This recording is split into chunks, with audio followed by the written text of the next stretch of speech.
ఢిల్లీ పర్యటనలో భాగంగా మరి కేంద్ర మంత్రి వర్యుల్ని నిర్మలా సీతారామన్ గారిని కలిసిన దాంట్లో ఆయన ఒక కొత్త ప్రపోజల్ పెట్టాడు. అంటే దేశంలో ఏ రాష్ట్ర ముఖ్యమంత్రికి కూడా రాని ఐడియా, అంటే చాలా వినూత్నంగా సంపద సృష్టిస్తూ ఉన్నారు. ఆయన చెప్తా ఉన్నాడు కదా, నేను సంపద సృష్టించి ప్రజలకి సంక్షేమ పథకాలు ఇస్తానని. మరి బహుశా 1% అదనంగా మరి ఆయన సర్ఛార్జ్, అంటే జిఎస్టీ పైన సర్ఛార్జ్ పెట్టుకునేదానికి వెసులుబాటు కల్పించండి అని సాక్షాత్తు ఫినాన్స్ మినిస్టర్ గారిని మరి చంద్రబాబు నాయుడు గారు ఢిల్లీలో కోరడం జరిగింది. మరి సంపద సృష్టించడం అంటే ఇదేనండి.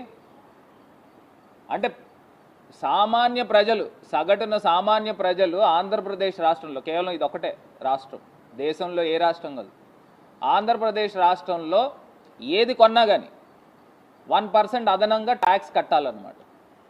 ఇప్పటికే నిత్యావసర వస్తువులు చంద్రబాబు నాయుడు గారు కుర్చీలో కూర్చున్న తర్వాత సామాన్య ప్రజల యొక్క నడి విరగొట్టారు.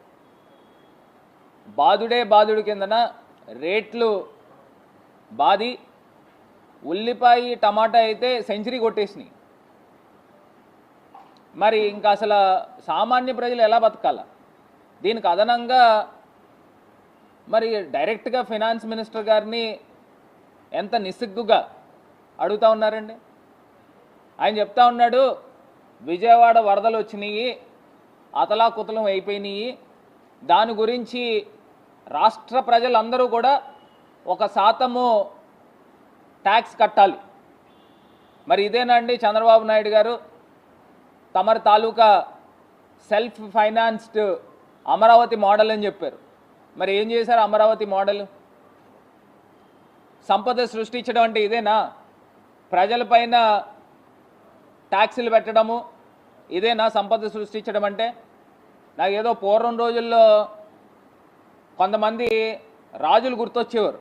ఇదే సేమ్ టైప్లో సామాన్య ప్రజలపైన పన్నులు వేసి ఖజానాన్ని నింపుకునేవారు.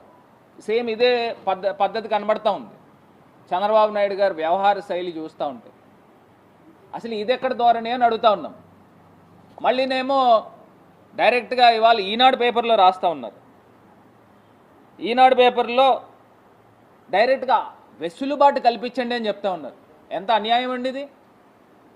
ఒక్కసారి ప్రజలందరూ కూడా ఆలోచన చేయండి. చంద్రబాబు నాయుడు గారు సంపద సృష్టించడం అంటే ఇదేనేమో బహుశా. విజయవాడ వరదల పేరు చెప్పి కొన్ని 100 కోట్ల రూపాయలు ఎట్లాగా చందాల రూపేణ కలెక్షన్ చేశారు, దాన్ని ఏ రకంగా ఖర్చు పెట్టారు, దాంట్లో ఏ రకంగా డబ్బులు పక్కదారి పట్టించారు అనేది అందరికీ తెలిసిపోయింది. అది కాక అంటే ఎన్ని వేల కోట్ల రూపాయలు వస్తుంది.